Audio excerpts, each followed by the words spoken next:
Welcome to episode 206 of Timm Talk, the podcast about the DC animated universe, co-created by Bruce Timm. I'm Chris Lord. I'm Cameron Dexter.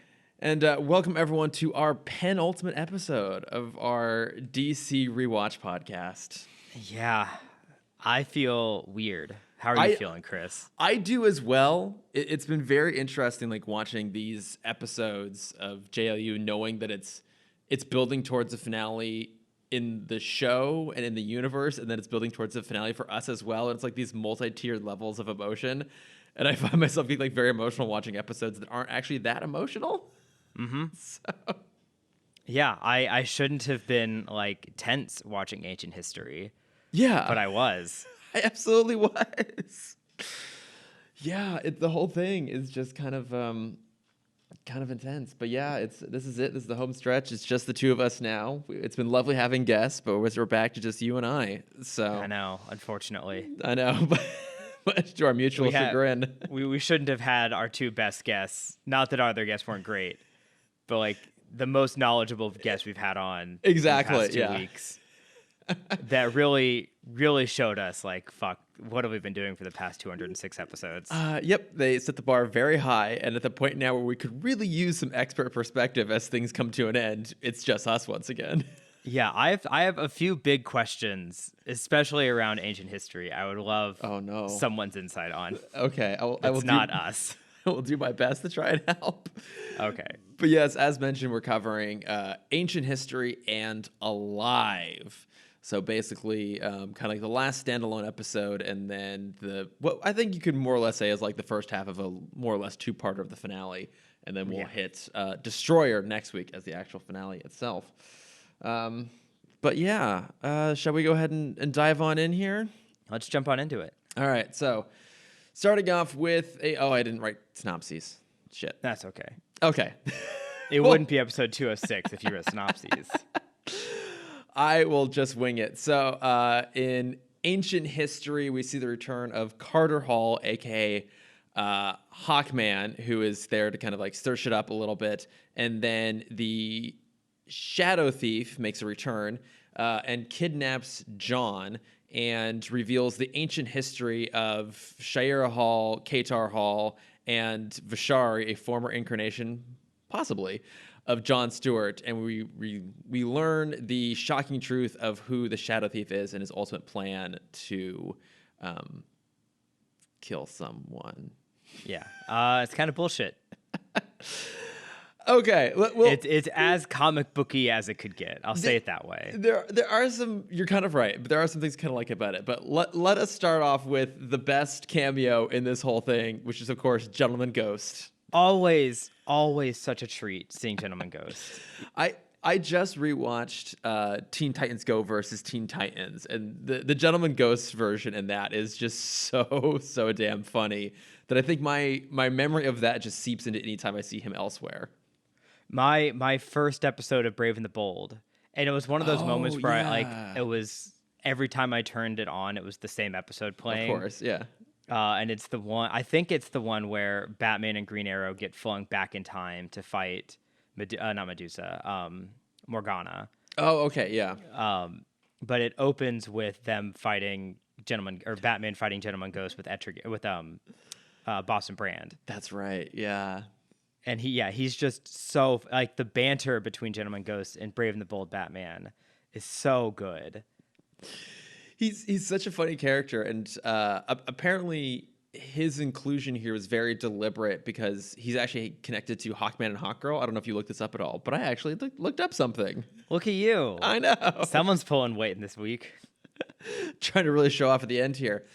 Yeah, but I guess his appearance here is probably a nod to his origin because he was a highway robber who was hanged by the 19th century incarnations of Hawkman and Hawkgirl in the comics, but cast a spell so as to not pass on until his killers were dead, which kind of worked to his benefit because Hawkman and Hawkgirl have been constantly reincarnated for thousands of years.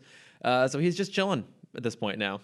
That's a cool origin. That actually is a pretty cool origin, right? Like, I'm kind of surprised that I'm only now learning this about him. That should have popped up somewhere. That's such a unique curse. Yeah. It's kind of brilliant. I mean, yeah. Yeah, it's kind of like like a more strategic Grundy. Okay, yeah. Okay, I guess he chose to do it himself rather than just being resurrected by some crazy person somewhere. Yeah. So, but yeah, it's fun to see him pop up. He's battling it out with GL, and then it's ultimately GL is saved by Hawkman, who's trying so hard to be friends, and John's just like, "Thanks for the help. Let's leave it at that." I know there between both of these episodes, it's really interesting to see these like love triangles and pentagons play out between like Shayera and Vixen are obviously friends now, and John can't be friends with Carter. But then also in the next episode, you have like that very uncomfortable love shape between Grodd and Lex and Brainiac and Tala. Oh yeah, because that's Lex, Brainiac, Grodd, Tala, and then I think we can throw in Giganta. Yeah, Too. Giganta. And like seeing these three friendships that are all kind of competitive friendships play out.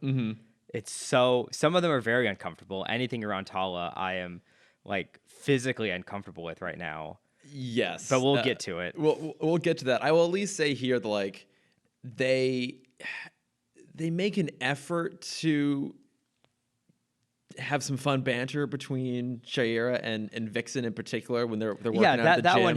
That one is fleshed out. Yeah, that one works, and I can understand why John Stewart being John Stewart just like, nah, man, I'm not gonna be friends with you, because like the thing is, Carter is still kind of a weird guy. Like there is still a lot of this mystery around him of like, why does he know all this stuff? Yeah, he touched the Absorbicron, so he got all these like memories, but yeah, how did he create those wings, which we talked about at length last time? Right, yeah, he's at the end of the day, he's human. Yeah, he's a human that has more nth metal tech than Shayera does.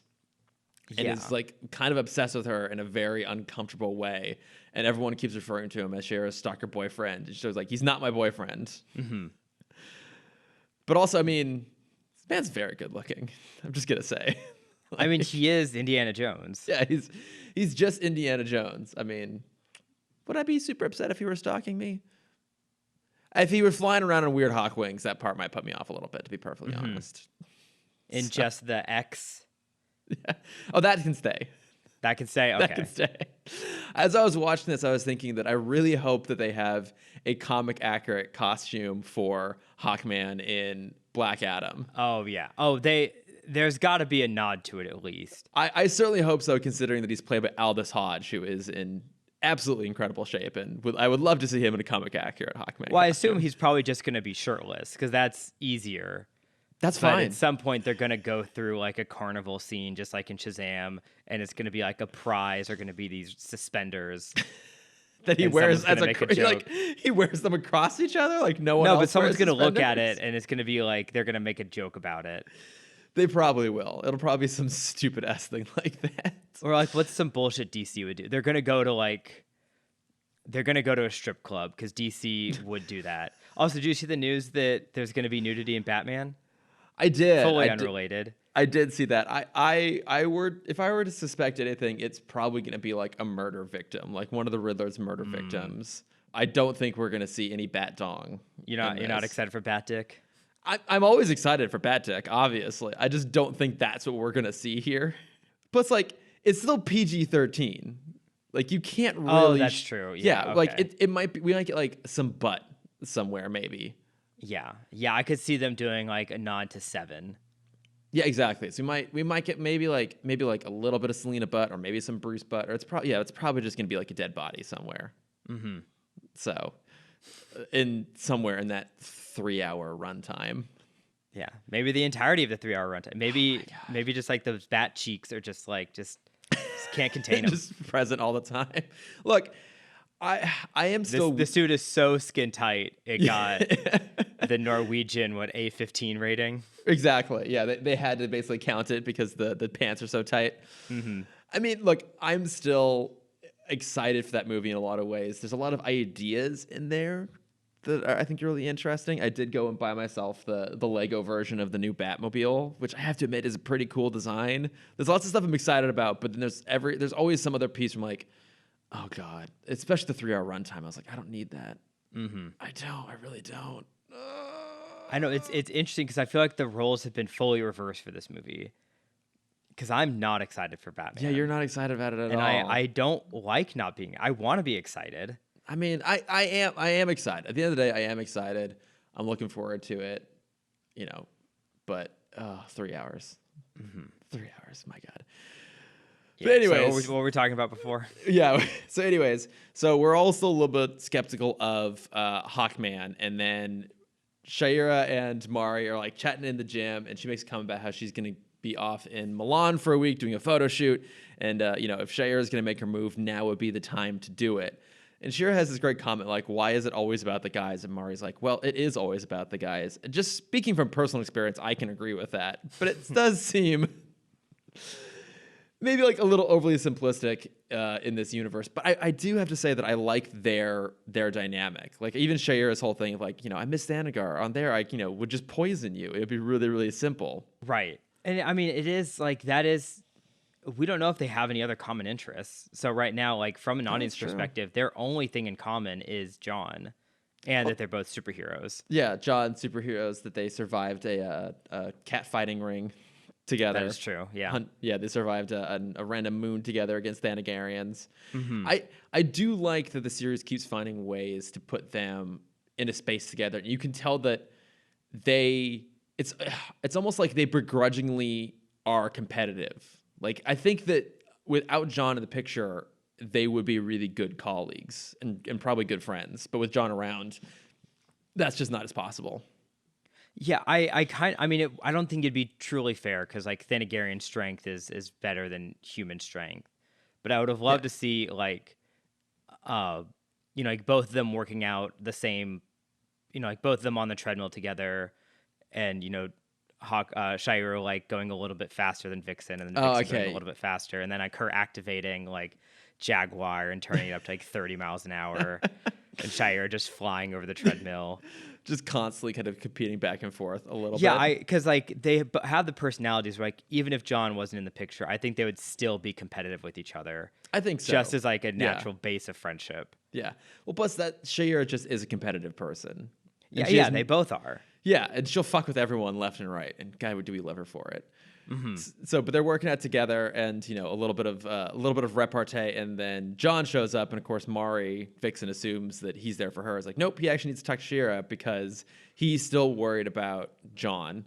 Not John. About Carter. I was getting John Carter started to float into my mind because there's too many Johns and too many Carters, and that's not this. So he's still worried about Carter, and Shayera's like, it's just not a big deal, let it go. And then as the next day, as Vixen's leaving to go on her photo shoot, the Shadow Thief shows up and go ahead and like fights the two of them and ends up taking John prisoner, which is a new development because up to this point, John's kind of just been like a pest to him sort of in the background. And here all of a sudden, for some reason, now he's the target and we're not quite sure why. So then this leads them all to the museum where Carter works, and there, poor Vixen has a real tough time this episode with things falling on her, because she's basically taken out for most of the episode by a giant T-Rex skeleton falling on her, which, to be fair, would be pretty serious.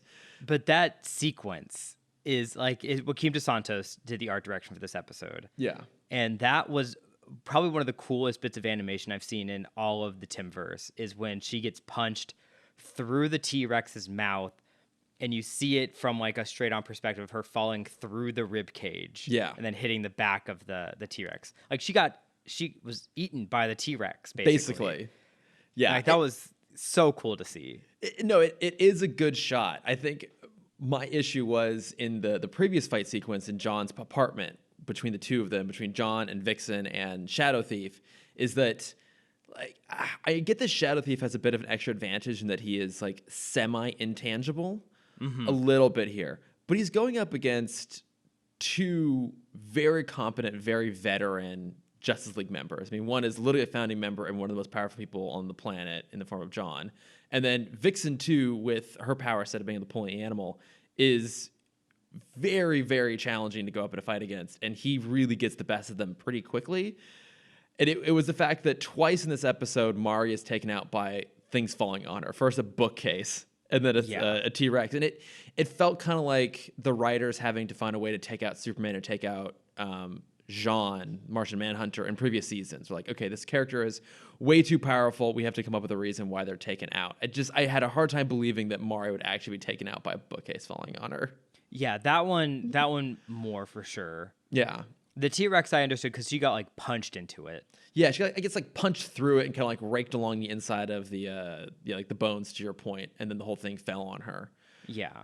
So maybe I just also kind of wanted her to like get a hero moment of being the one to kind of save the day, but really once she's taken out, she's out of count for the whole rest of the episode. And I get it; it's not her episode, but I feel like she's always just done a little bit dirty in this universe. Mm-hmm. And yeah, I mean, because this was the moment we got to see John as the damsel in distress. Yeah, which we've never seen. I don't think we've ever seen any of the guys be the damsel in distress. I mean, I guess it depends on the circumstances. Like, if is there a male word for damsel? Gentleman? I don't know. I get no. There's got to be. You keep talking. I'm gonna Google. I was gonna say, like, if you think back to way early on in the run of Justice League, was it in Brightest Day or War? Maybe it was Warworld. I forget which episode, but like, in Brightest Day, the episode with the Manhunters, the robots. Like, in that, John is basically held prisoner the entire time. So he's not like, the classic damsel in distress, rope tied to a train track sort of thing. But he's been a prisoner before. But I would agree with you that here he's kind of the one in peril, and it's up to other people to save him. Yeah, a bachelor would be the word. Oh, really? I feel like a bachelor in distress sounds like something very different. Yeah, very much. The origin of bachelor was you were considered a bachelor if you were a knight in training or a young unmarried man. Okay. Was the origin of way back in the day. Okay. Well, that's us, Cameron. Just, knights in training. Yeah, just two bachelors over here. Perpetual knights in training. But yeah, so at this point now, Shadow Thief has taken John prisoner. He's able to capture Shayera when she comes to help. He's able to capture Carter. So now all three of them are basically captured by Shadow Thief. He makes all of them touch the Absorbicron. And then we get this extended flashback sequence of ancient Egypt. So it kind of expands on the story we already got of two Thanagarians stranded on Earth in times of ancient Egypt, Carter and Qatar and Shayera Hall, excuse me. And so here, like, Qatar has basically conquered all of Egypt and wants to conquer the rest of the world. Shayera wants a kid. He's basically not giving her enough attention, so she starts having an affair with Vishari, who is voiced by Phil Lamar in the same tone that he uses for Jon Stewart. And basically it's implied that is an older incarnation of John that has been reincarnated now as Jon Stewart. So basically this love triangle extends way, way back, like 8,000 years ago. Mm-hmm. The one kind of fun thing I will give them is when they're doing the flashback is that the kind of like first romantic moment between Vishari and Shayera is visually meant to mirror the exact same moment that happens at the end of Wild Cards, which is a cool little throwback they throw in there. Yeah, that was very fun. I liked that. I liked that we have an aide to Qatar Hall in the form of Hothset, who is voiced by Hector Elizondo, who voiced Krager in Starcrossed. So it's like you're kind of bringing things back here. Like, okay, like that character is also being reincarnated. And of course, things go awry. Qatar, realizes that this affair is happening. He wishes them dead. Hothset, being the creepy little weasel that he is, kills them. And Qatar is like, no, you killed them. And then he drinks the poison too and also dies. Yes, very Shakespearean. Very, very Shakespearean. I will say, I do love, there is a shot, and it's after Qatar has discovered Vishari and Shayera are having an affair, and after Hothset has heard him say that he wants them dead, and Qatar walks into like the bedchamber, and the first thing we see is a pool of red liquid on the ground, and then the camera pans up when you see it's wine, and I thought that was a very clever way for them to basically put in blood and then get away with it. Yes, I agree. It was very well. It was very good cinematography.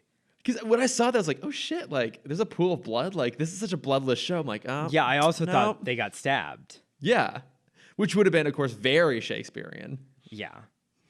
So, yeah, I thought that was kind of a fun little thing. But now I hear this is where I suspect you maybe didn't like it so much. So then we jump back to the present day, and everyone suspects that the Shadow Thief is the reincarnation of Hothset, especially because the voice does kind of the character model. Yeah, it does kind of sound like Hector Elizondo, but it is not. It is in fact the evil malevolence, like the desire. Yeah, the deepest desires of Carter Hall made Incarnate. like sentient and corporeal. When he touched the Absorbicron, basically like his shadow got pushed out of him and became this object that would see to his any whim. So like he wanted Thanagarian technology. The Shadow Thief tracked it down for him, and I thought this is really interesting. Hawkman wanted a villain, and so that's what Shadow Thief became. And now he wants She-Ra, and he's brought her to him. Now, I suspect you did not like this. I did not.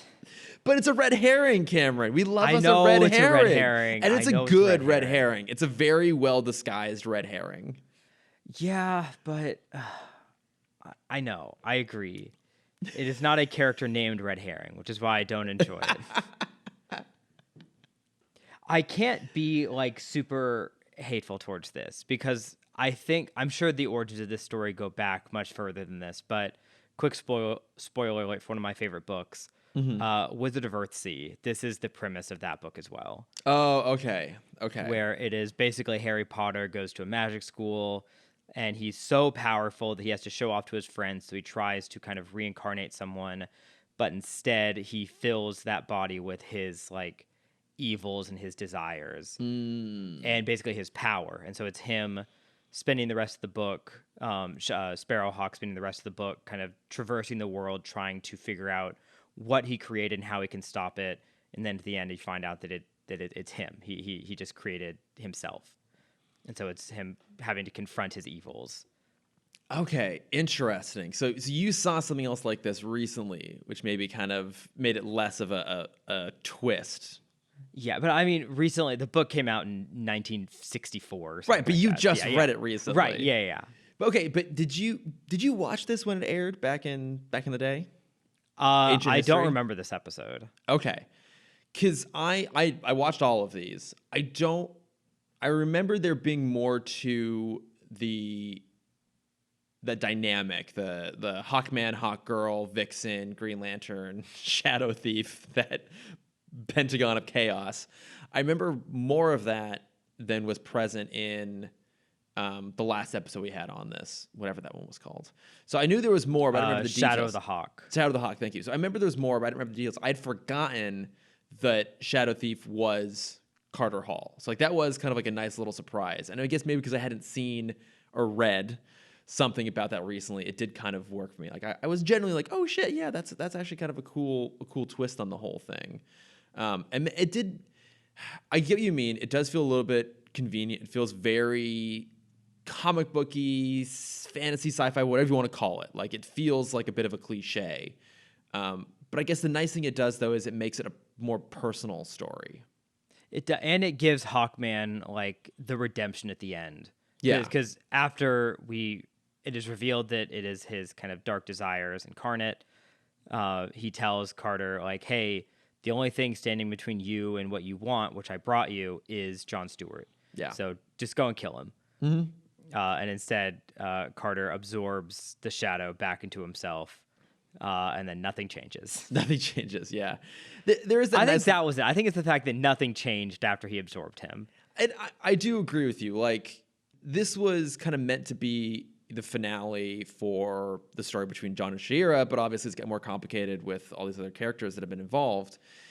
So I think the ultimate button on this episode really worked, but I do agree with you that nothing really changes with Hawkman. Like, there is no real consequence. He absorbs the Shadow Thief, and then everyone's like, okay, cool, it's been fun, see y'all later.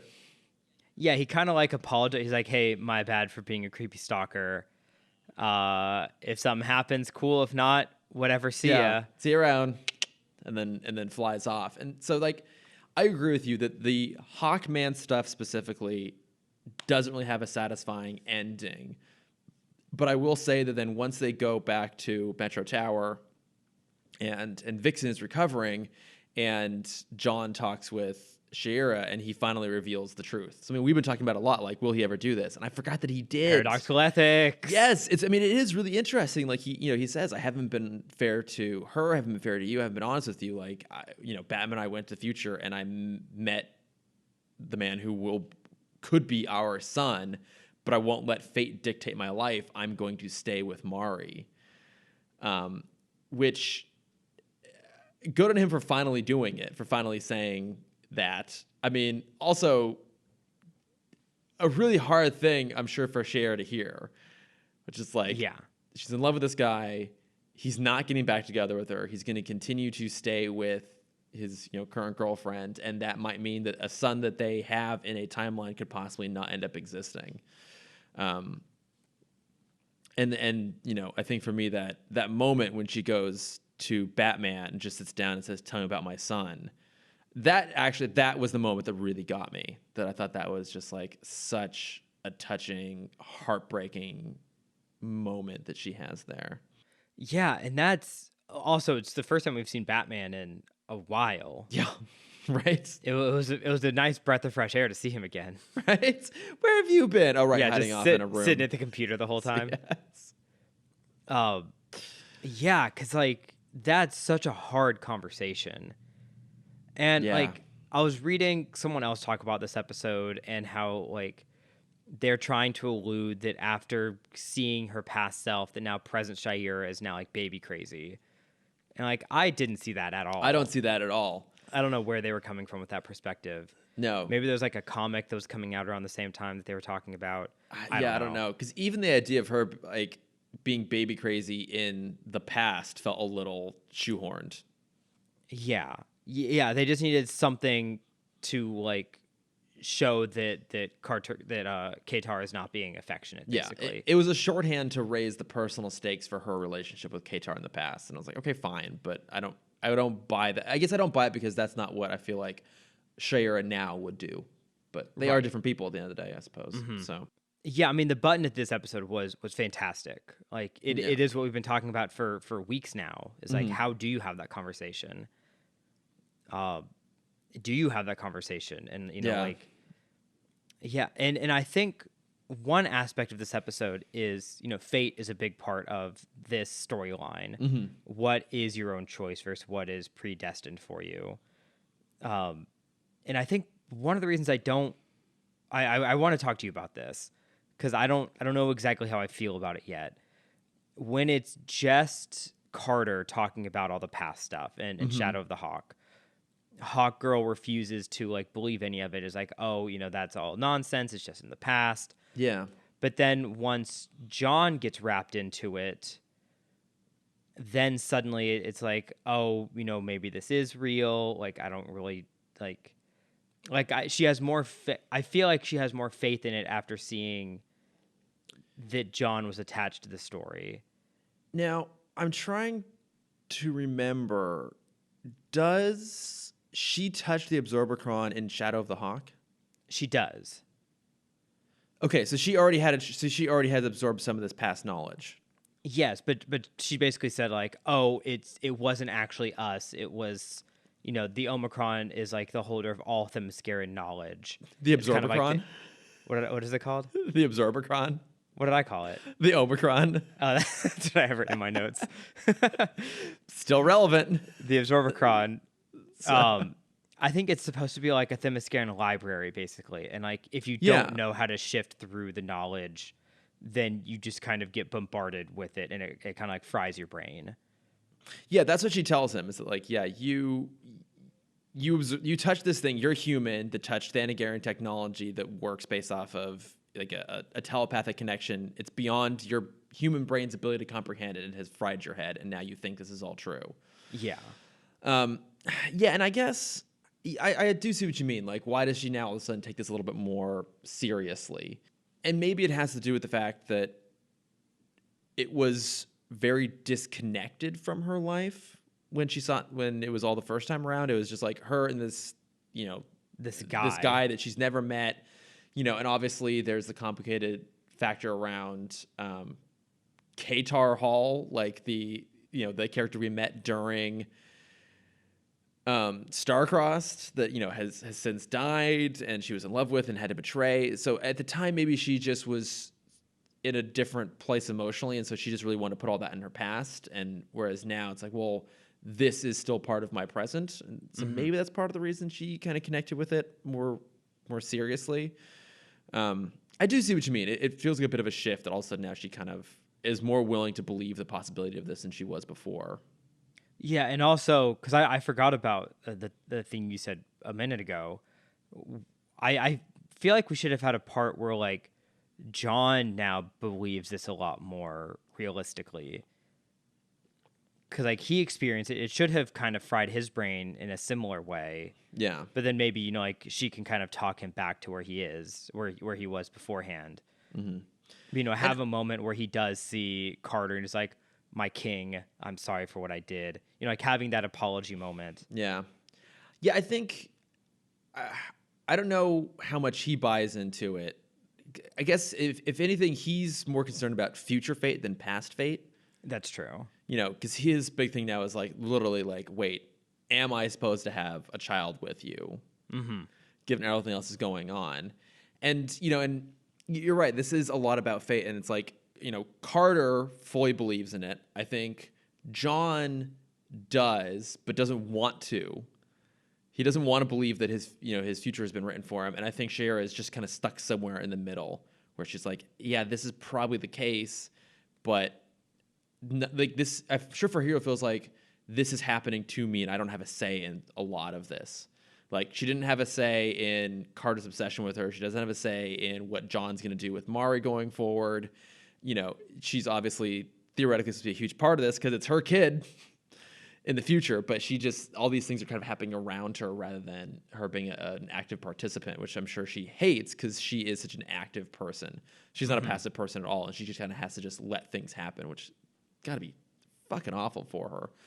And even the last thing that Carter says to her, it's like, he now realizes like they weren't meant for each other, but, I think he knows how the story is. They both know how the story is supposed to end. Again, implying like this fate that you are expecting to happen. I think it's going to happen, but will it? Yeah.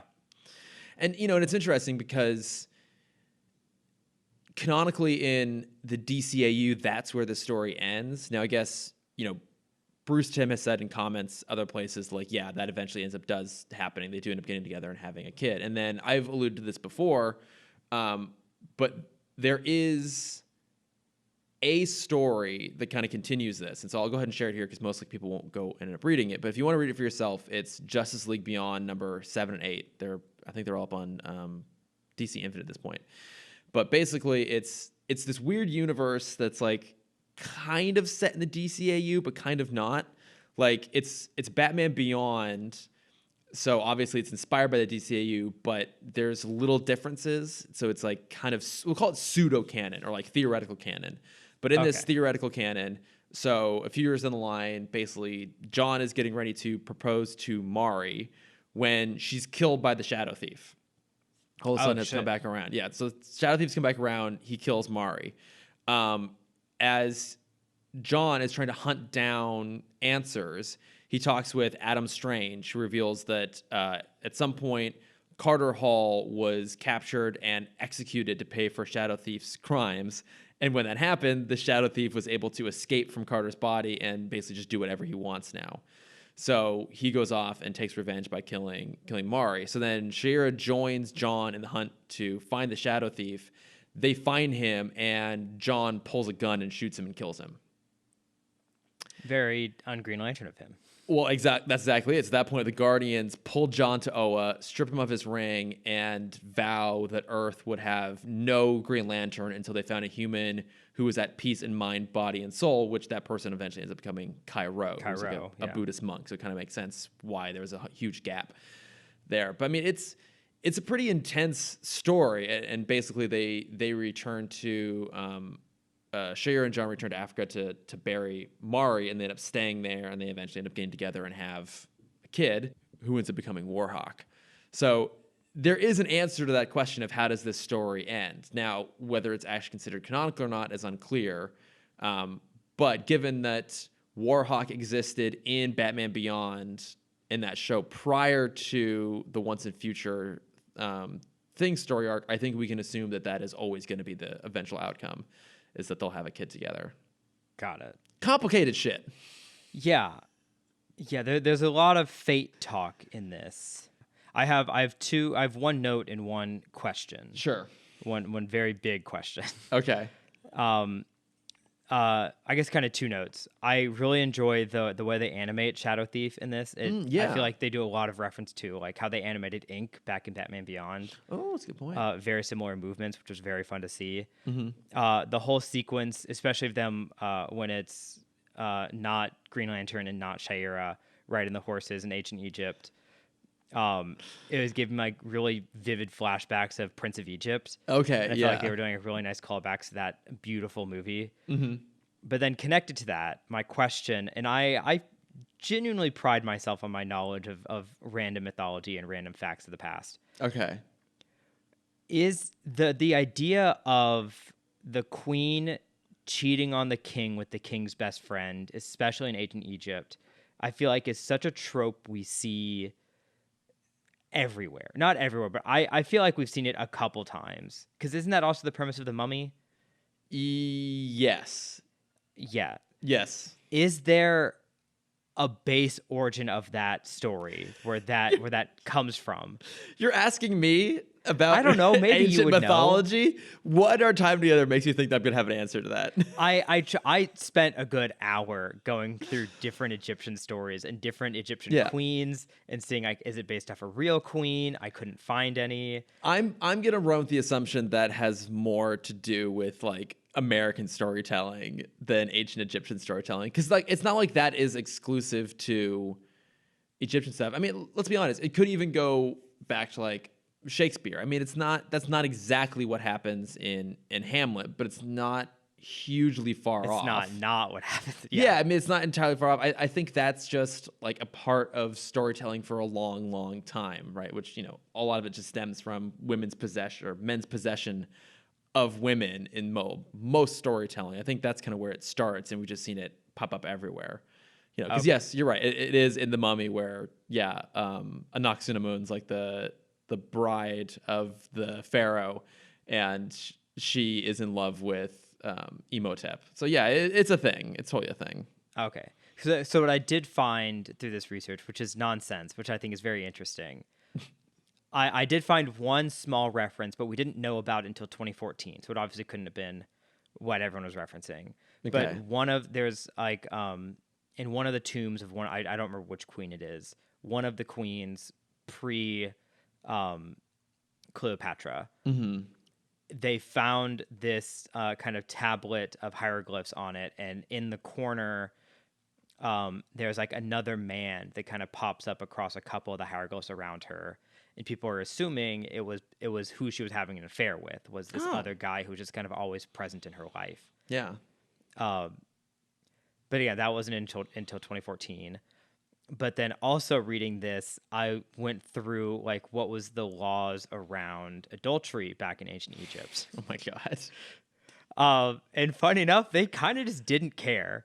It was kind of just like a slap on the wrist and like shame for like a month. Yeah, well, I mean, I think it's fair to say that there were probably cultures that exist in the past that had no issues with polyamory, and it's just been like our very, very like closed-minded, often Christian-based perspective. Like, oh no, it has to be like just between two people, monogamy, man and a woman. Done. Yeah. Oh yeah. I mean, and definitely like how we've retold the stories of the Greeks through our Christian perspective. Oh yeah. I mean, you're reading. Song of Achilles. Yeah. Yeah. I'm not done with it, but yeah. The gayest book I've ever read, and it's incredible. I mean, to be fair, it's not the gayest book I've ever read, but it's pretty gay. But yeah, like even in that, everyone, there's polyamory, multiple marriages, there's all kinds of shit going on. The fact that in the movie Troy, they rewrote it so Patroclus is his cousin is like makes it so much worse in so many ways. It's so much worse. I know. Just let it be. Yeah. All right. Achilles was gay. Deal with it. Right. And then so the other part is like someone was asking like what did the Egyptians see of like virginity, or like was that as sacred as it is in like other religions? Yeah. It's like fuck no. Like they didn't give a fuck about that. No, it's dumb. Yeah. It's a social construct. Let go, people. So that was fun to research. But yeah, I guess you are right. It does seem more like a Shakespearean tragedy having it be the best friend of the Yeah. I think that's more of like a Western, like Anglo-European influence than anything else. I'm sure the Egyptians were having a grand old time. Probably not as good a time as the Greeks, who were having a great time. Mm-hmm. Greeks really knew how to have fun. They did. And a lot of bad shit, too. A lot of real bad shit. This is a complete nonsense tangent. I learned... Oh, really? We've never had one of those before. I was just scrolling through YouTube the other day, and I found a video talking about how the Greeks kept time and how like absolute bullshit it was how they counted their years. Because like when we talk about the Greeks, obviously we talk about it in BC, which is before Christ, which is nonsense to them. They didn't know that. They kept their calendar based on the Olympiads. So every 4 years known as an Olympiad. Yeah. Because that's when the Olympics would happen.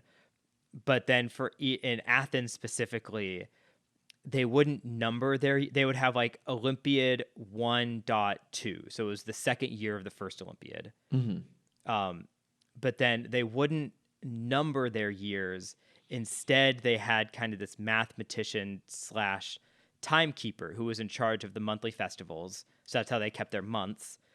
But the year was named after the elected like mathematician planner. And so it was like year of, Hephaestus. That's not that's a Greek god, but that doesn't count. First one that came to mind. Yes. And so to like know what year you were in, you just had to memorize this long list of people that have come before you. I mean, it was nonsense. I'm not entirely surprised. There's a form of logic there. It's just a weird one. Yeah. And then also their months were all 29 days. And they had 13, I think it was they had 13 months a year. They were all 29 days. And then every 4 years, how we have leap year, they would add another month where we would add our day. Asinine. Yeah. It was fascinating. Absolutely insane. I was like, I don't know how I understand why they had so many mathematicians just to understand how anything worked. You just had to know math. A full committee just to answer the question of what day is it? Exactly. If it wasn't specifically the Olympics, they had no idea what day it was. Ancient Greek version of Siri. Yeah. Oh, I love it. All right. Any other thoughts on this? I think those are all of my nonsense questions and remarks. Okay. Love it. All right. So then moving on to Alive. So in this episode, Lex is still futzing around trying to revive Brainiac. It fails again. And then Tala's like, hey, why don't we try magic? And Lex is like, no, magic is dumb. Oh, wait, yeah, let's do magic. Let's try that. But at that point, he decides to launch the Legion of Doom headquarters into space to try and absorb the remaining pieces of Brainiac adrift out in space after the events of Twilight. And at that point, Tala's like, I'm sick of this shit. Hey, Grodd, I'm so sorry. I was so bad. Can you come back, please, and lead us? And then a full-on coup ensues, a full-on civil war amongst Legion of Doom inside the spaceship. And unsurprisingly, Lex is victorious. But, of course, his plan to bring back Brainiac goes horribly wrong in the most epic way possible. What did you think of this episode? This episode was nonsense. Absolute nonsense. In the most fun way. 100%. It's batshit. It makes no sense. It was like we were talking about with Grudge Match, of like an excuse for the heroes to fight each other. This was basically an excuse for all the villains to fight each other, but god damn it was I entertained through the entire thing. Oh, it was so I wish I knew more villains so I could understand what was going on. Oh my god, because there's so many. The deep levels they went into just to find villains to throw at each other was so entertaining. There are so many. Okay, so here we go. Let me see if I can run through everyone that appears. So obviously the voiced characters are Lex, Grodd, Tala, Weather Wizard, Toyman, Giganta, Killer Frost, Atomic Skull, Goldface, Sinestro, Angleman, who I have no idea who this is, never heard of, Bizarro, Blockbuster, Bloodsport, Cheetah, Copperhead, Crowbar, Dr. Cyber, Dr. Destiny, Electrocutioner, Evil Star, Fastball, Goldface, Heatwave, Hellgramite, The Key, KG Beast, Lady Lunar, Major Disaster, Merlin, Monocle, Neutron, Parasite, Rampage, Shade, Silver Banshee, Star Sapphire, Volcana, and then there's more still at the very end of the episode. But like, it's the full Legion of Doom. It is insane. And real quick, who the hell is Angleman? Okay, so that's the guy who is in like the black suit. It almost looks like Frozone suits, but it's all black and it's got gold trim on it, and he's got a goatee. I don't know what his powers are, but at one point he's fighting during this whole thing. It's okay. Yep. Yeah. I see the outfit. It's nuts. I mean, it's fun. Like, we knew this was coming. Like, we knew this had to come to a head at some point. They've left Grodd alive this entire time, and Lex, of course, is still obsessed with being a god. Now, there were a few things that I thought was interesting. So one is when Tala tells him, like, hey, you were trying to achieve transmutation. He's like, wait, yes, you're right. Let's do that. One, fucking Lex. So arrogant. But that's when he basically decides to like task the whole league, or the whole Legion, excuse me, with fortifying the Legion headquarters. And he has not yet told them why. He's just having to go around like, I want radiation shielding here. I want all these welded shut. And then he eventually reveals his plan, but it's like, wouldn't it have been helpful to let everyone know that this thing was going to go into space rather than just assigning random tasks? Because you would think maybe that would improve the quality of their work if they knew the thing had to be sealed against the vacuum of space. Right. So one, maybe kind of a bad plan. Two, I thought it was very interesting. When he's basically telling the whole group what's going to happen, he still refers to them as the secret society. Which, because I know, as far as I know, they're never referred to specifically as the Legion of Doom in the show itself, but everything I've seen around this season does refer to them as that. So I guess it's kind of interesting that they're technically still the secret society. Yeah, my question, sorry, going back one point. Yeah. When he's fortifying this, if you're going to tell anyone, at least tell Sinestro what you're doing. This is what he does. He was I don't know if in this iteration he was a former Green Lantern. I don't think so. I can't remember either. But he's a space dude at the end of the day. This is his thing. Yeah. Like, tell one person, the guy who does space. Yeah. Just tell at least one person, because otherwise the whole group is wondering like what the hell is going on. And of course, you know, someone's always trying to throw a mutiny against Lex. And so this time it's poor Goldface who stands up to Lex, and then Lex just goes like, fuck you, Goldface, and pushes a button on his belt, and his face melts.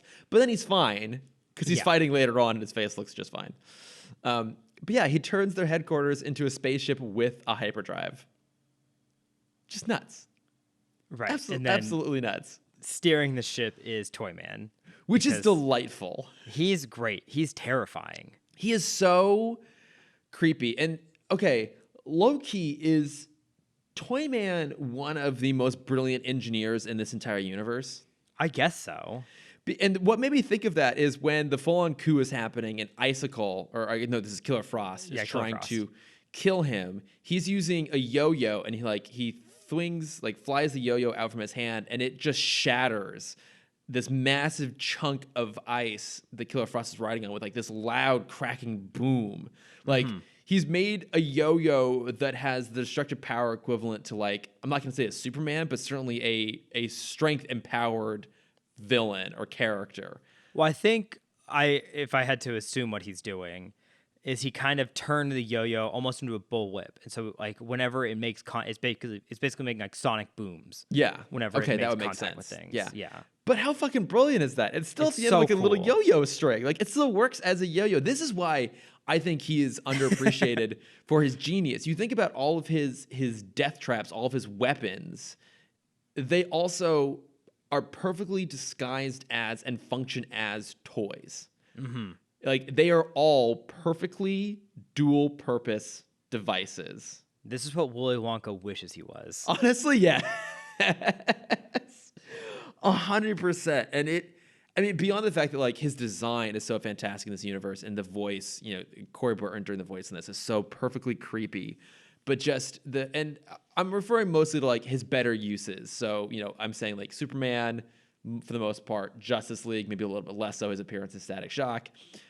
Like, he is a brilliant fucking engineer, and he is 100% super creepy. But I kept wondering during the big coup, like the big fight, this fantastic, like, several minute long battle where half the Legion is fighting off against the other half. I kept thinking, because Lex is on the run through almost all of it, and I kept thinking, where are his contingencies, right? Like, that's his whole thing, is that he threatened the Legion earlier on, when the Great Brain Robbery. The Great Brain Robbery, when the Magnet dude, when he basically Polaris. Which one? Dr. Polaris. Thank you, Dr. Polaris. When he tries to throw a mutiny, Lex takes him out and tells him, like, oh yeah, remember all those upgrades I gave you? I put fail-safes into all of them. And for almost the entire episode, he doesn't do it. And I'm guessing the point was to then save like the best for last, right? Yeah, I mean, it seemed like he was playing into Grodd, or Grodd was playing into his hands the whole time. Yeah, because he uses none of his contingencies other than the one to like temporarily melt Goldface, and then he bought some sort of amulet that protects him against Tala, which is fun to see. And the big one is it finally gets down to Lex versus Grodd, and they're fighting, and then Grodd finally tries to use his mind control, and it backfires. And Lex even says, like, oh, I thought maybe I'd figured it out wrong. So I will admit, if the whole thing was to just build towards that one payoff, it is worth it, because that is an incredible moment when Lex is like, oh, I thought I knew who you were. I was waiting for you to use your psychic abilities, because that's who you absolutely are at your heart. And then gets rid of him in the evilest. Like, this is Lex as an evil villain. Oh, it's amazing. Yeah, because he now has backfired. He's turned Grodd's mind control against him. So now he's forcing Grodd to walk into an airlock. And then right before he pushed the button, Lex says, it could have gone either way, couldn't it? And Grodd's like, yeah, I could have. He's like, nope, that's not true, but why speak ill of the dead? And then opens the airlock and lets him float into space. Like, his evil timing is so incredible in this. He's so evil. Going back 6 conversations. Of would course. you like to know about Angleman really quick? Please tell me about Angleman. Yes. Angleman is Wonder Woman's Riddler. Okay. Oh. So I didn't realize how many of them there were. So there was a series that had all the villains team up. So it was Riddler, Clue Master, Signal Man, Calculator, Puzzler, Angleman, and the Duke of Deception. Duke of Deception. What a name. That is fantastic. Yes. All team up to try and just fight Batman, and they lost. Well, of course they lost. Yeah. Of course they lost. I love how there's a more low-rent version of the Riddler. Yeah, so Duke of Deception is also Wonder Woman, and he's a like lower Greek god. Okay. Or he's a Greek demigod. So that makes it even worse. I'm looking up some of these other villains because like I didn't recognize them. So we do get Bloodsport in there. He's the guy who's got like a camo pants on and a red bandana around his face. So Bloodsport, of course, being Idris Elba's character in the Suicide Squad. So that's where people might know him from. Who else we got here? A Crowbar, who's basically almost completely naked except for like a gold-plated bikini and bracelets that has like an electric-powered crowbar. That's real fun. He's thrown in there. Okay, Dr. Cyber. That's the one who almost looks like a Dr. Doom a little bit. Has like a green hood and cape, but has an all gold mask and like a gold gun. Cool look. I don't really. An enemy of Wonder Woman. So, And again, I think we're seeing here one of the outcomes of the Bat embargo at the time, and also that really recently discovered for us at least Aquaman embargo, is that they're pulling deep cuts. We're getting more like Wonder Woman villains and like random Superman villains. And at least with Superman, we've seen them because he has his own show. But all these other ones are like, who are these people? Where do they come from? Who else we got here? Okay, Electrocutioner kind of looks like Bloodsport, like a bandana, but has electric fists. No big surprise. Yeah, I assume he was the one that was like punching everyone and shocking them. Yeah, exactly. Evil Star is, of course, the dude with a star on his face. Yep, makes sense. Not hard to figure out that one there. Okay, Fastball is the character that I thought may have been Sportsmaster. I also thought that was Sportsmaster. Yeah, he But had it's the what's that sport? Albajai. What? It's a very cool sport. I'm sure you must have seen it in some. I'm sure it's in James Bond somewhere. It's where you have the giant like hook on your hand, and you catch a ball in there, and then you like wind up and you kind of throw it, and it like Wasn't that like an ancient Mayan sport or something like that? It looks like it would be. I think it's more Middle Eastern. Okay. I'm sure it must appear in James. It seems rich for a 1960s James Bond. Not that I'm aware of. Okay. I mean, Bond is always trying to do what was most popular 5 minutes ago. That is true. And I don't know at any point in the last 6 years that was it Opajai? I don't think that's how you pronounce it. Okay, I don't think that sport has ever been particularly popular. There's actually surprisingly few sports. Well, hang on. Now that I say that, there's bullfighting, there's horse racing, there's skiing in multiple iterations, obviously, like Olympic ski jumping and stuff like that. There's hockey in Bond. Okay. At one point, Bond goes to an ice rink and gets beaten up by a hockey team in For Your Eyes Only. Real fantastic there. Yeah. I'm trying to think of the other ones. When in The Man with the Golden Gun, they go to a boxing tournament. I think it is like a fight tournament. So there's some, but I don't remember that one in particular. Okay, it's pronounced Ja'alai. Ja'alai. Okay. Jaialai. Okay. Interesting. It's very cool to watch. Okay. No, I mean it sounds like it's pretty cool. Yeah. So, okay, but yeah, it's like extreme wall ball. Okay, yeah, because that's what this guy has. He's got like one hand is like a metal glove thing, and he throws like these explosive, damaging like baseballs, more or less, like Sportsmaster would. Yeah. Okay, here we go. Here's another one that I was wondering who it was. I was trying to figure out who's that weird like. I thought it was maybe like Killer Moth, or I think there was a villain called like Charbitus or something like that. There's this weird like insect-looking thing in the background. I was like, who is that? That's Helgramite, who I had never heard of before. So in the DC Comics, his real name is Roderick Rose, an entomologist who transformed himself into a humanoid insect creature. In post-crisis universe, he became a minor enemy of Superman. Okay. So, I mean, I think ultimately this came down to this was Matt Wayne and Dwayne McDuffie just being like, hey, let's just pull all the crazy villains we remember from the past and just throw them in here for the hell of it. Who else we got in here?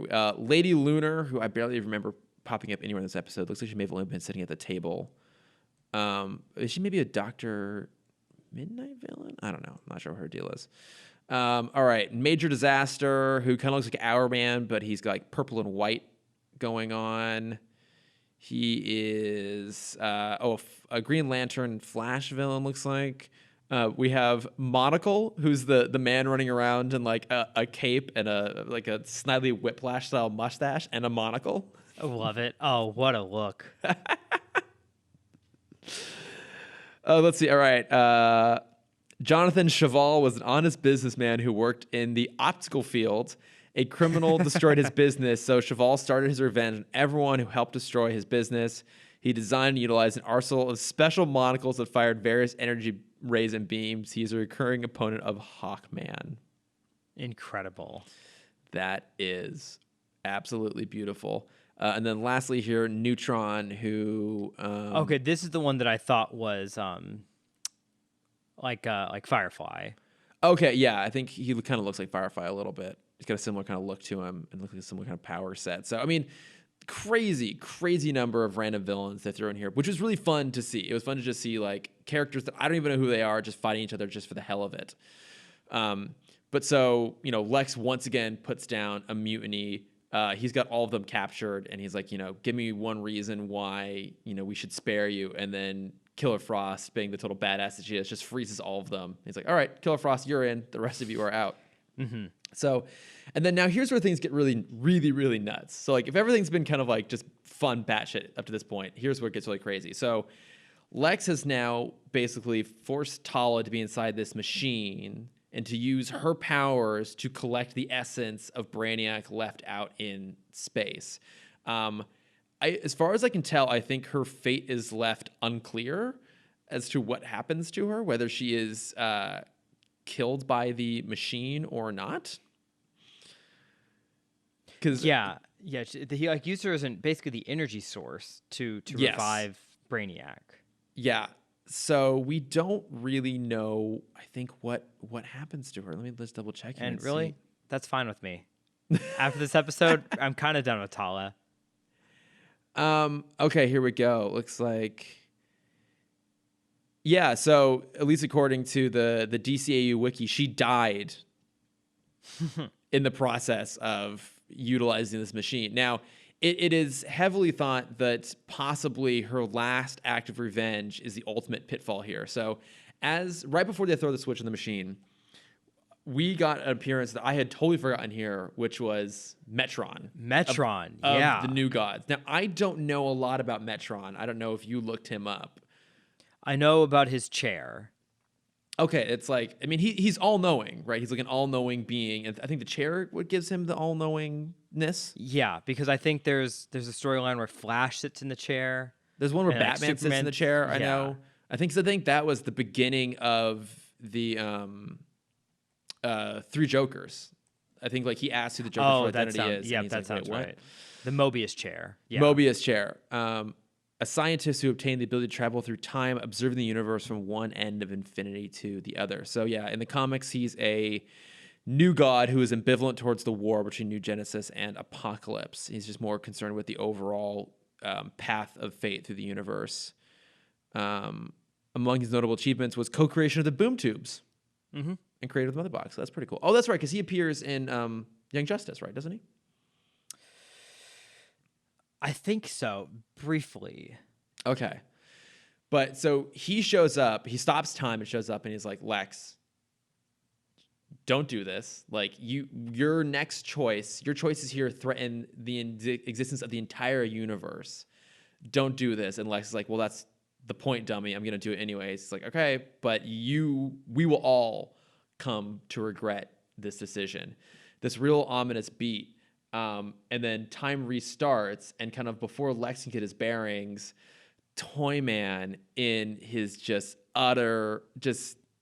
absolute creepiness, gives off like a charming, see if I have the actual quote here, little charming little jingle of "Twinkle Twinkle Brainiac, Tala's gonna bring you back," and he throws the switch, which we now know kills Tala, but it doesn't bring back Brainiac.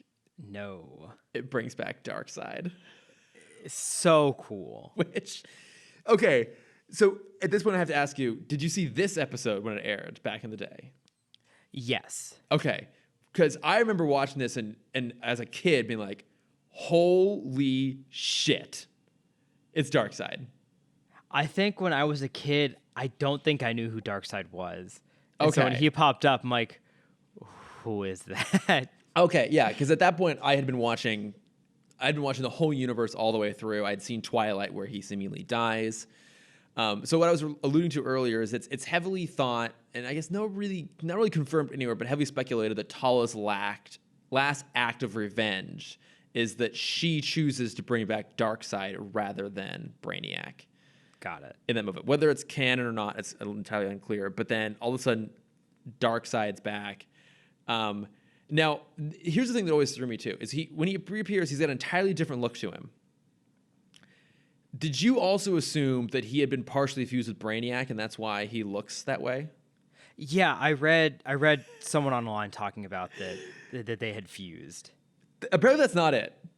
So apparently these last two episodes, Alive and Destroyer, are named after two of the most famous Kiss albums from the band Kiss.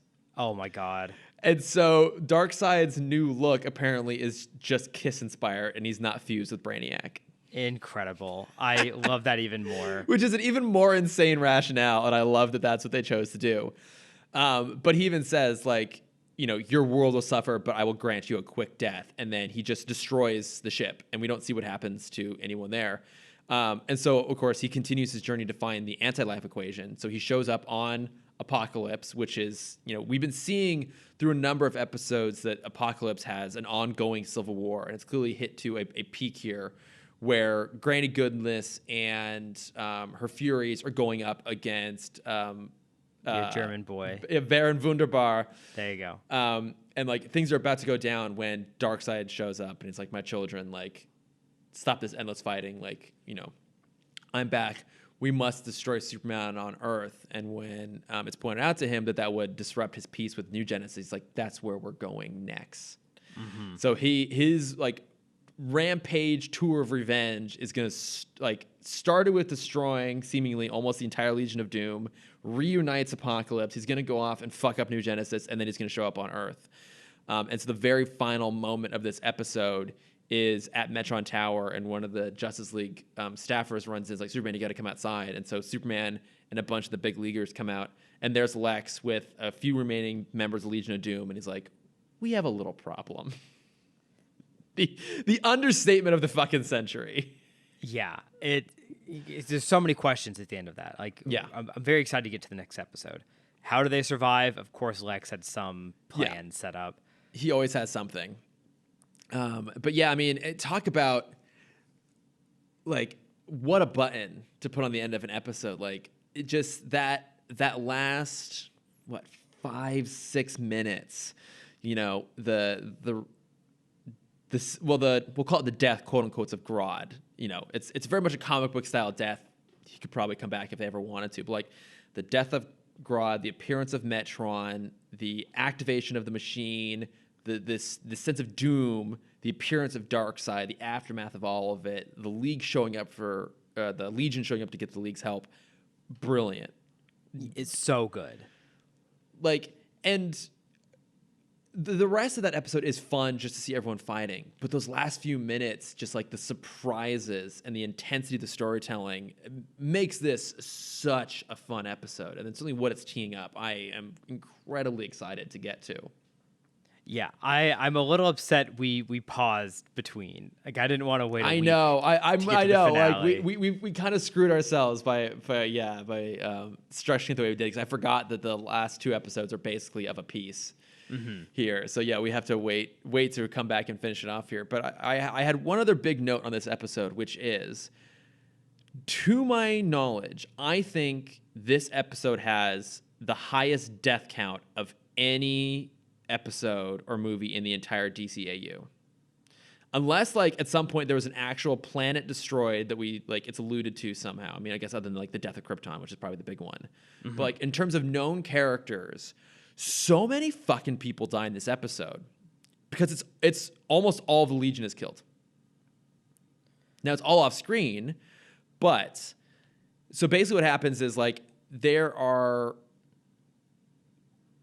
like, over the course of the episode, there's a bunch of people on the ship, and then the mutiny happens, and then they're cut eventually, in half. Yeah, it gets cut in half, and it gets whittled down to, like, a few remaining survivors who are then frozen by Killer Frost, and then Lex says, you know, get rid of them. We don't see what happens, but presumably they were still on the ship when it explodes. Yeah. So luckily, I didn't have to do this homework, thank God. Someone already took care of it on the DCAU wiki. But, like, Angleman killed in the mutiny, as was Merlin, Monocle, Neutron, and Silver Banshee. Beyond that, so those who survived the mutiny were, like, Blockbuster, Bloodsport, Copperhead, Crowbar, Dr. Destiny. I mean, like, almost everyone else is, like, whoever's frozen is left in the ship and then presumably is killed in the explosion. And then I think there's a few that don't even make it through to the very end, because the only ones that survive the very end shot are Atomic Skull, Bizarro, Cheetah, Evil Star, Giganta, Heatwave, Killer Frost, Lex, Sinestro, Star Sapphire, Toyman, and Volcana. Yeah, pretty much the ones we've seen before. Yeah. Plus Evil Star. Exactly. So, like, kind of the more of the big name villains, you know, some of the big Superman villains, some of the big Wonder Woman villains, Flash villains. They're the only ones really left. And this was kind of an interesting thing too, that 6 of the surviving Legion members were also part of the Super Friends back in the day. Like we've seen that this show, this season, heavily referencing the Super Friends, the design of their headquarters, the whole Legion of Doom thing. You know, there were other ones that could not be included. Obviously, Black Manta was turned into Devil Ray and then killed. Brainiac is gone / merged with Darkseid. Captain Cold is incarcerated. Gorilla Grodd is presumably dead. Riddler and Scarecrow could not be used because of the Bat embargo, and then Solomon Grundy also dead multiple times over. But most of the villains at this point, just like a handful of the Legion, are left alive at the very end of it. Because I think it's fair to assume that between the mutiny, the freezing, and the explosion, they're gone. Yeah. I mean, the Watchtower is going to have a lot less work to do. A lot. Their job's basically done at this point. Yeah. I mean, they still have like all the natural disasters, you know, like global warming to deal with. But they don't have to think about that for like 15 more years. Yeah, exactly. We'll start worrying about that in 2050. We'll be fine until then. Yeah. Yeah. But this episode, crazy fun. And yeah, I'm like, it does kind of pain me. We now have to wait before we can go to the next one. Bad call on our part. Were there any other villains you would have liked to see appear here at some point, or even had like a moment? Oh man. We got everybody. Yeah. I mean, anyone from Static. Yeah, but they're all gone. Yeah. Remember, they all got cured. Oh, that's true. Yeah. Except for the last 2, they just kind of disappeared when Ebon and Hotstreak fused. No, anyone else I'd want to see is dealing with the Bat embargo. Yeah, it's Bat embargoed at this point. Yeah. So, yeah, I mean, like Clayface would have been fun.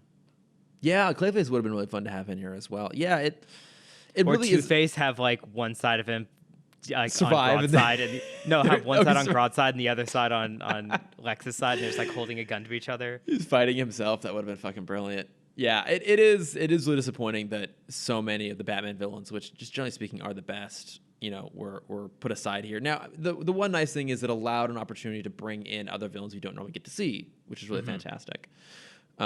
But yeah, there were quite a few that would have been nice to see return in some capacity. But alas, I generally can't think of another villain that's not here. That's true. Oh, there was a moment where Parasite was like about to absorb Giganta. Yeah, I saw that. Could he have then grown?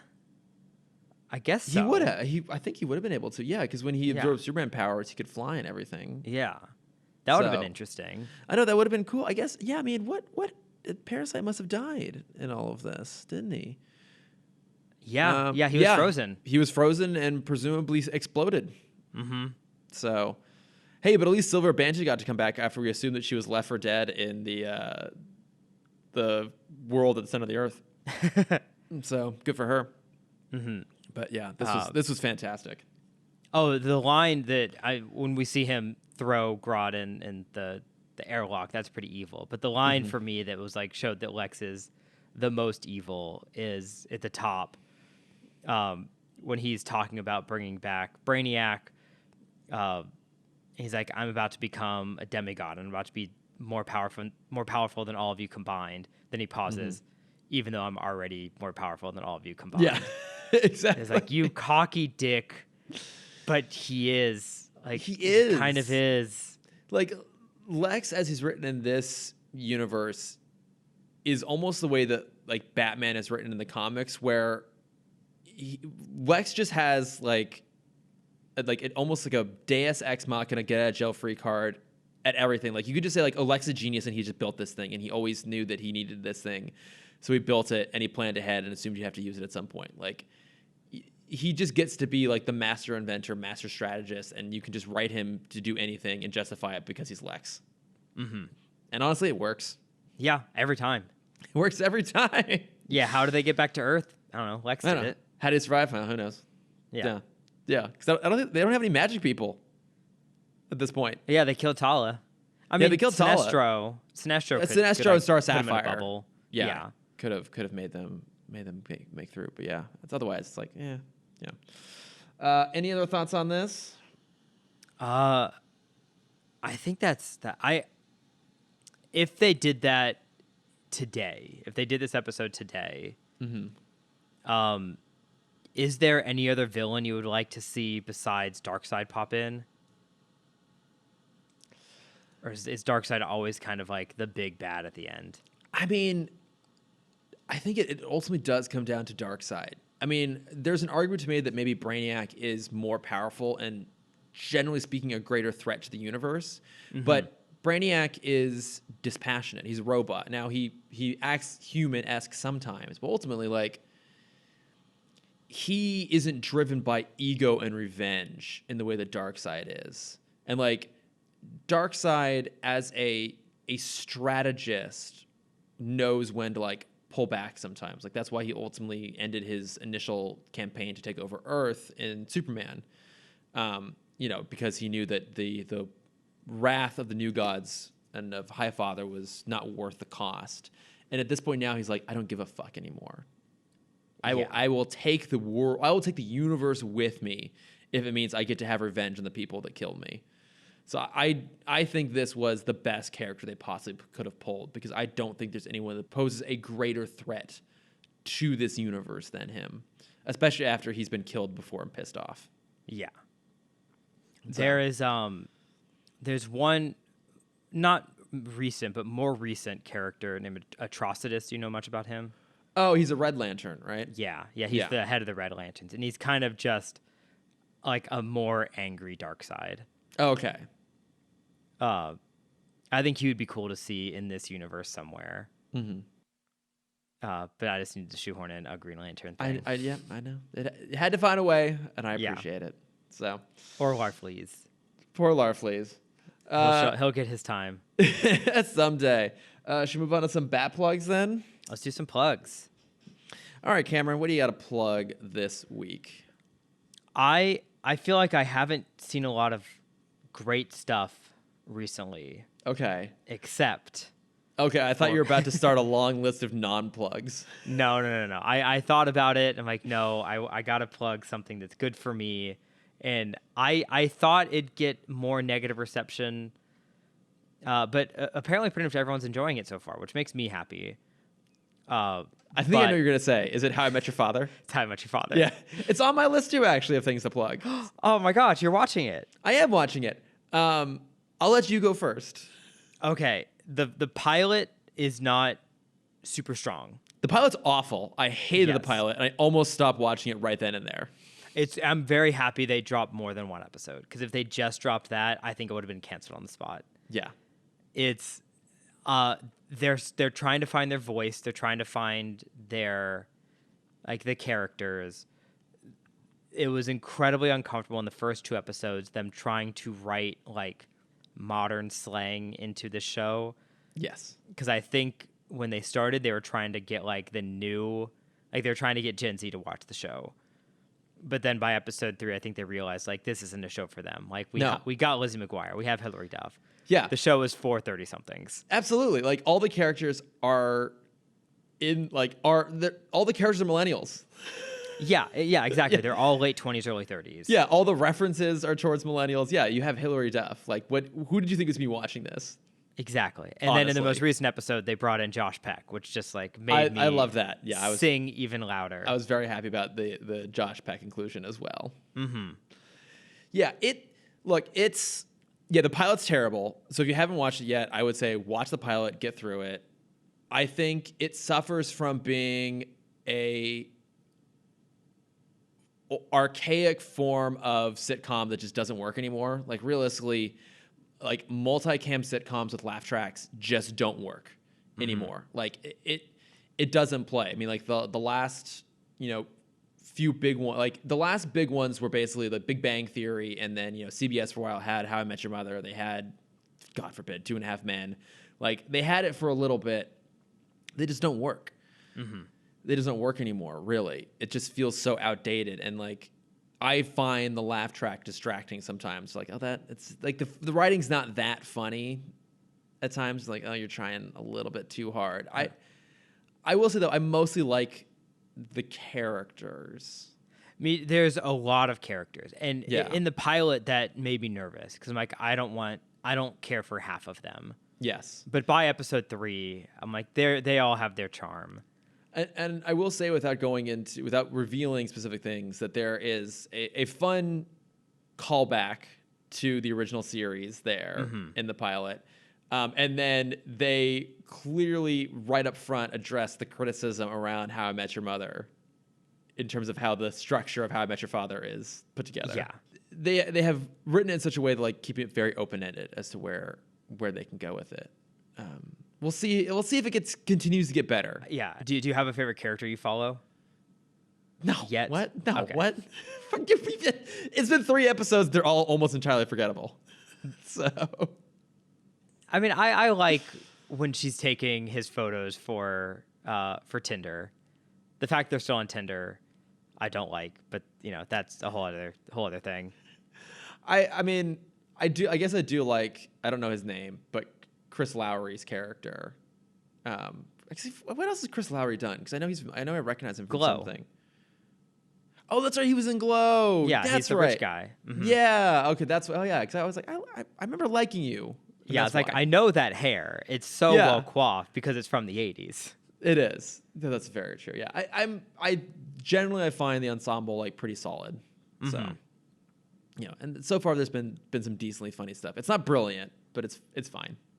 I do like that because it is on streaming, they are trying to push it a little bit further than what they could have done on broadcast. I would agree with that. It's a little bit edgier. Yeah. Are you thinking of the sex toy in particular? Yes. Yeah, that was pretty good. That was very funny. That actually was pretty funny. I thought that was rather clever. Yeah, because I mean they're like bringing up topics that like like you said, it's a millennial show. They're bringing up topics that millennials have. Yeah, like that's a big topic of like how do you deal with long distance relationships. They're trying to do the food boxes together, and it's not working. Yeah. There's some good ideas in there. We'll just see if maybe they can kind of hone it in down the line. But. Yeah, I mean if this gets 2 seasons, I'll be pretty happy. Cameron always coming in with the lowest bar possible. So, well, cause like what I think what a lot of people wanted, and like why a lot of people are watching this is because we were supposed to get the Liz McGuire show. That's right. That got canceled, didn't it? Yes, it did. We were supposed to get the Lizzie McGuire sequel on Disney Plus of Lizzie in her 30s dealing with life as a 30-year-old. And that's what, yeah. And then instead of moving it to Hulu like they did with, oh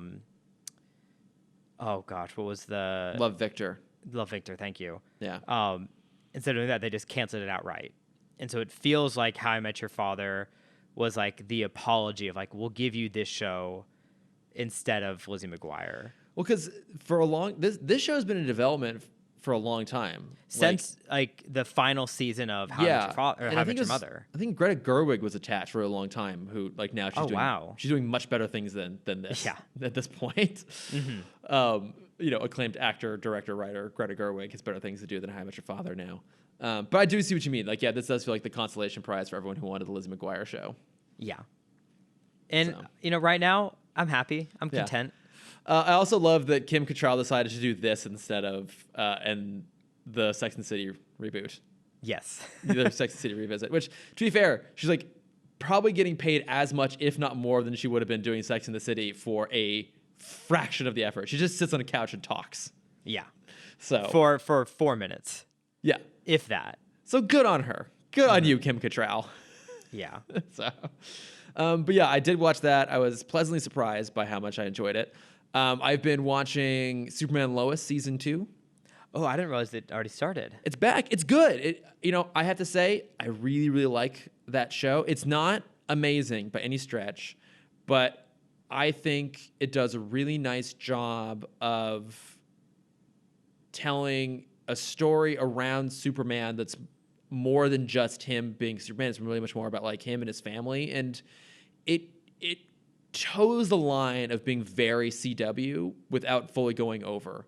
I just find that like the storytelling a little bit sharper, a little bit more compelling, a little bit deeper than you get on some of the other CW shows. It's really good, and it's lovely because every week Ashley Clark and I message back and forth about the show, which has been really fun. And nice. she very sweetly recently submitted a segment on X-Ray Vision we are now doing called Nerd Out, where people like nice. write in with something they're really passionate about. And so she submitted one for Superman and Lois that was on the show. So That's incredible. yeah, which is really fun to have her do that. So I watched that, continue to like it. I watched all of Yellow Jackets on Showtime.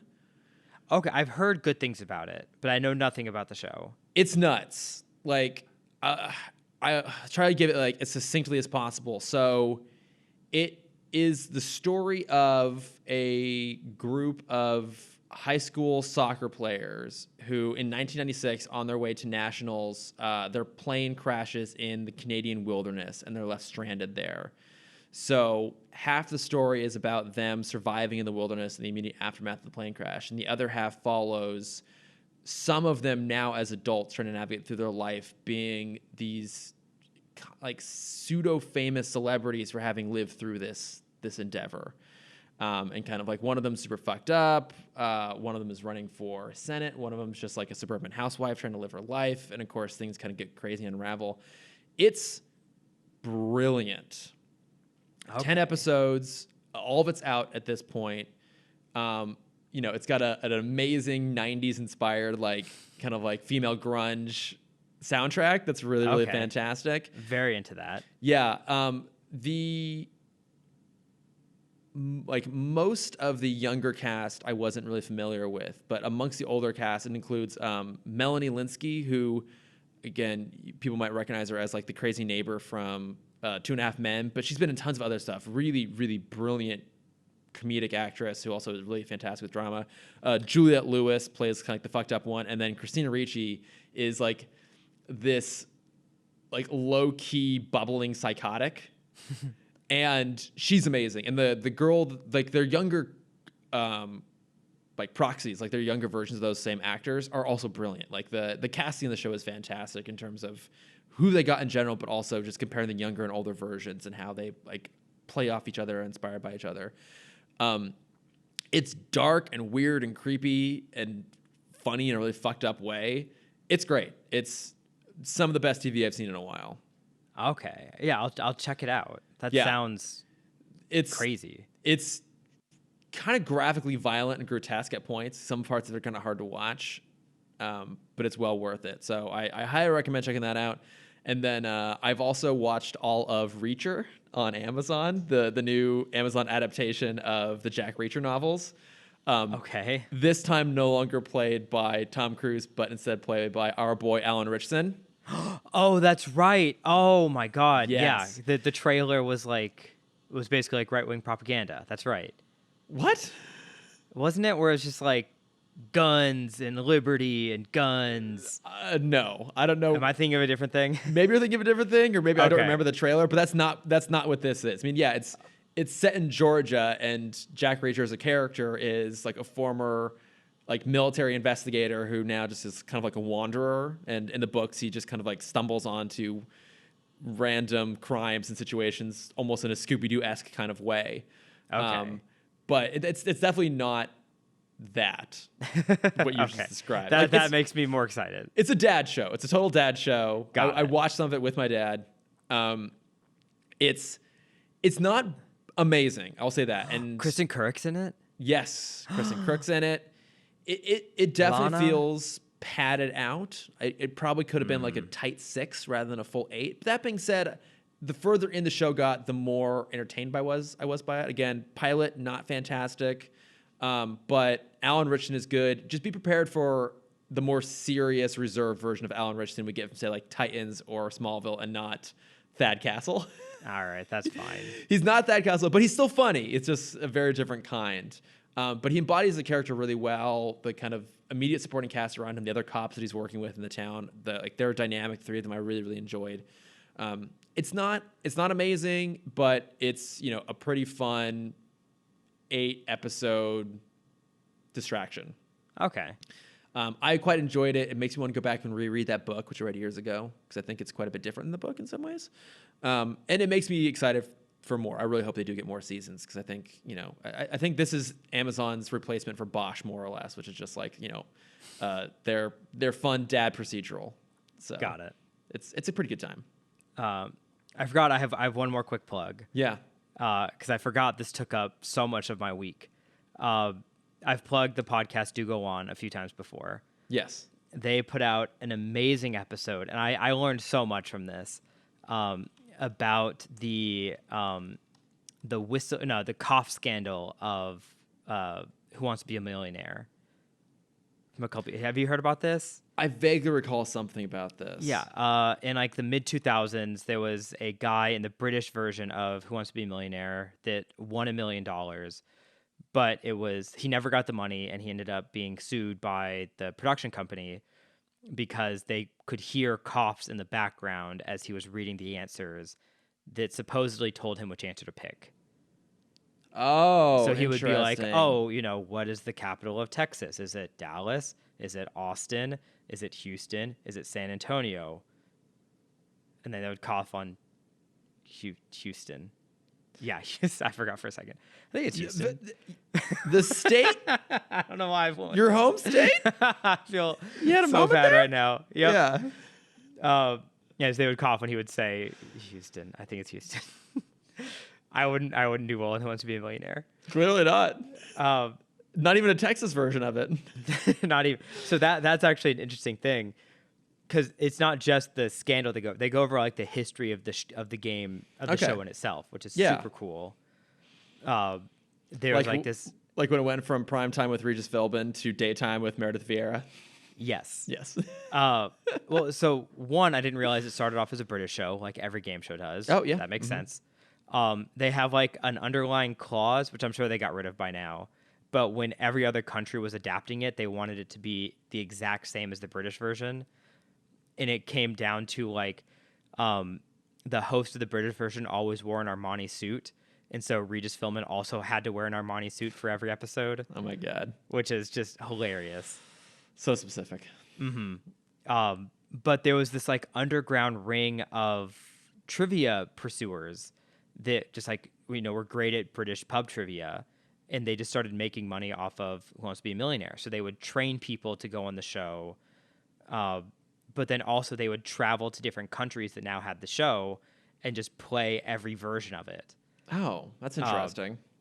And they became so infamous that they changed how the game was played, where if you watch the regional version, the first 4 or 5 questions, like the easy questions, are all very like the American version. They're all easy American questions. Oh, I see. Okay. And so it was to kind of curb that people that knew a lot of general knowledge, they couldn't do well on the early questions. Yeah, that makes sense. Oh, that's cool. Do go on. They do a great job. They're such a great deep dive podcast. Yeah, in this episode, it's like a 3.5 hour long episode. I bet it is. They is. went deep into this one. I love it. I love it. It's so fast. It's so fascinating to the point where I don't think the scandal is real. I don't think there was actually a scandal anymore. Okay. I think it's the production company trying to save themselves £1 million. Oh, conspiracy theories. Yeah, it's very cool. It's so interesting. Oh, that's fun. Yeah, so all those will be linked down in the show notes for everyone to go check out. But I think that does it for us this week. We did it. We did it. We'll be back next week with the finale of Justice Unlimited Destroyer, which is also the finale of the DCAU, and our finale as a DC review podcast. It's quite crazy. We'll throw a little shout out here. We were trying to figure out kind of how to do like a nice little capstone at the end of our podcast next week. So we would love to hear from everyone who's listening to this. I'd say the best place would probably be to message me on Twitter at Timm Talk Pod. But what are your favorite series in the whole thing, in the whole DCAU, or what is you think the best series of all of them? A little conversation Cameron and I have next week as we wrap things up. But until if then, anyone says Zeta, we will not read it. Maddie, don't do it. We know you're going to do it. If you want to reach us and would love to write in with your answers to that question, the best place is at Timm Talk Pod on Twitter, but we're also on Instagram and Facebook and YouTube. Cameron, where can people find you? Yes. If you want to see my art, you can find that at Cameron.Dexter on Instagram. If you want to see my face, you can find that at CamDexter_adventures. Whee! Yeah. And what about you, Chris? You can find me at Lordifer on Twitter and on Instagram. Yes. Yes. So thank you, everyone, for listening. Like I said, we'll be back next week for our finale. Should be a lovely episode. Looking forward to it. Thank you for following us for so long. I know. Thank you. But until then, bye-bye. Bye. Ba ba ba ba ba ba ba ba. Ba ba ba ba na na na na. Ba ba ba ba na na na na. Oh man, we'll have to do that one more time. Only one more time.